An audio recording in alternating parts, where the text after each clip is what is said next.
Assalamualaikum warahmatullahi wabarakatuh. Perkenalkan, nama saya Wadi Kurniawan dengan NIM 253380007, Prodi Teknikus Mesin S1, Fakultas Teknik Universitas Negeri Padang. Pada hari ini saya akan mempresentasikan artikel konseptual saya yang berjudul Optimalisasi Geometri Komponen Rekayasa Mesin untuk meningkatkan efisiensi konversi energi terbarukan dalam mendukung target SDG 7 di Indonesia. Oke, kita masuk ke latar belakang. Nah, rekan-rekan sekalian, krisis energi akibat ketergantungan yang teramat tinggi pada bahan bakar fosil telah memicu pemanasan global dan penipisan cadangan alam secara masif. Di Indonesia, tantangan ini semakin kompleks karena kondisi geografis kita sebagai negara kepulauan. Membangun jaringan listrik konvensional yang terpusat untuk menjangkau ribuan pulau kecil dan kawasan pedalaman itu adalah sebuah kemustahilan teknis dan finansial. Oleh karena itu,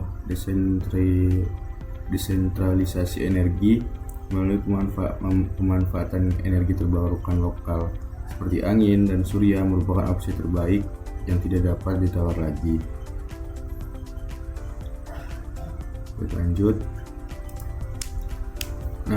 Namun realitasnya di lapangan menunjukkan bahwa perangkat konversi energi terbarukan skala kecil sering menghadapi kendala rendahnya efisiensi mekanis aktual.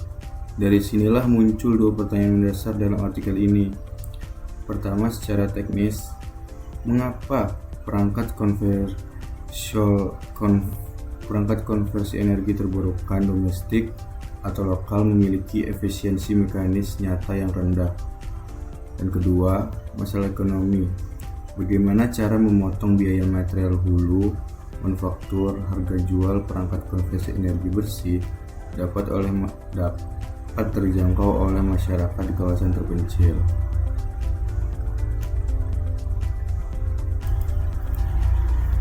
Nah, berdasarkan pertanyaan tersebut, tujuan penulisan artikel konseptual ini adalah untuk mengkaji secara teoritis fenomena irreversibilitas thermal fluid, melakukan analisis komparatif kritis terhadap berbagai inovasi geometri komponen mekanis pada turbin angin dan kolektor surya, serta menelaah implikasi teknoekonominya terhadap percepatan ketercapaian target ke-7 atau SDG 7 di Indonesia sebelum tahun 2030. Nah, memasuki bab pembahasan. Ditinjau dari hukum termodinamika, setiap konversi energi pasti menghasilkan kerugian tak balik atau irreversibilitas. Pada turbin angin mikro, kerugian terbesar terjadi karena pemisahan aliran udara yang membentuk pusaran liar di ujung bilah rotor, sehingga menciptakan gaya hambat yang mengurangi daya putar poros. Sementara pada kolektor surya, aliran fluida yang terlalu terang atau laminar membentuk lapisan batas termal yang tebal di dalam pipa. Lapisan ini bertindak seperti isolator alami yang menghambat penyerapan panas, sehingga energi surya terbuang kembali ke atmosfer. Untuk mengatasi kerugian pada turbin angin, terdapat komparasi dua inovasi. Sutrisno menggagas penambahan winglet eksternal di ujung bilah untuk meredam pusaran liar.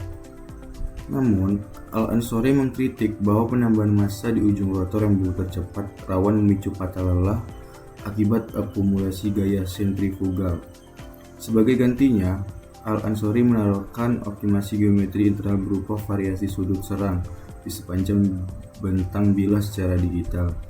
Untuk manufaktur lokal Indonesia, metode variasi sudut serang ini jauh lebih unggul karena strukturnya lebih aman dan mudah diproduksi dengan cetakan konvensional. Pada sektor kolektor surya, Suryadi mengusulkan manipulasi fluida menggunakan teknologi cairan nanohibrida. Meskipun penyerapan panasnya cepat, cairan ini rentan mengalami sedimentasi atau pengenapan yang dapat menyumbat total pipa sirkulasi dalam jangka panjang.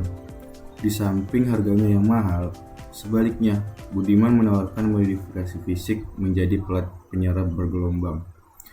Nah, kontur ini bergelombang secara mekanis memaksa aliran menjadi turbulen, sehingga lapisan batas termal hancur dan laju transfer panas meningkat. Solusi pelat bergelombang ini jauh lebih aplikatif karena andal, tahan lama, dan bebas risiko penyumbatan. Nah, jika ada pertanyaan, apa hubungan seluruh optimasi rekayasa komponen ini dengan SDG 7? Dalam ilmu perancangan mesin, peningkatan efisiensi memungkinkan kita menerapkan metode desain kompak. Artinya, dimensi fisik perangkat dapat diperkecil untuk menghasilkan daya yang sama besar. Ketika ukuran mesin menjadi lebih ringkas, volume pemakaian bahan baku logam di tingkat hulu manufaktur otomatis terpangkas drastis. Penurunan ongkos produksi ini akan memotong harga jual perangkat di pasaran. Dampak aslinya atau dampak nyatanya, teknologi pemanen energi bersih ini menjadi murah dan berada dalam batas daya beli masyarakat ekonomi yang lemah di pulau-pulau terpencil di Indonesia. Nah, sebagai kesimpulan, hambatan transisi energi di pedesaan atau energi lokal adalah kerugian irreversibilitas termofluid, optimasi geometri internal bila turbin dan penggunaan pelat surya bergelombang terbukti sebagai solusi fisik yang paling aman, murah, andal, serta efektif menurunkan harga jual perangkat konversi hulu. Jika punya saran, akademisi perlu menguji batas maksimum turbulensi di lab. Industri lokal harus mengadopsi konsep bilah aerofoil puntir, dan pemerintah daerah direkomendasikan memberi insentif pendanaan untuk bengkel rekayasa kecamatan. Terima kasih.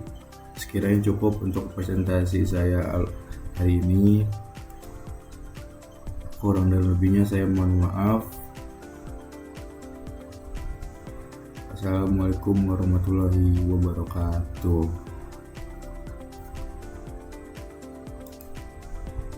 Terima kasih semua.